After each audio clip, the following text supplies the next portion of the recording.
আমি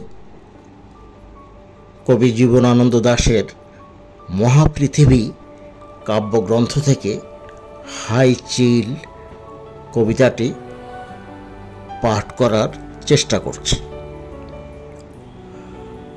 হাই চিল, সোনালি ডানার চিল, এই ভিজে মেঘের দুপুরে তুমি আর কেঁদো না কো উড়ে উড়ে ধানছড়ি নদীটির পাশে।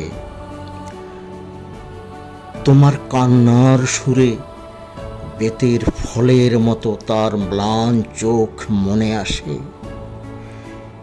পৃথিবীর রাঙা রাজকন্যাদের মতো সে যে চলে গেছে রূপ নিয়ে দূরে।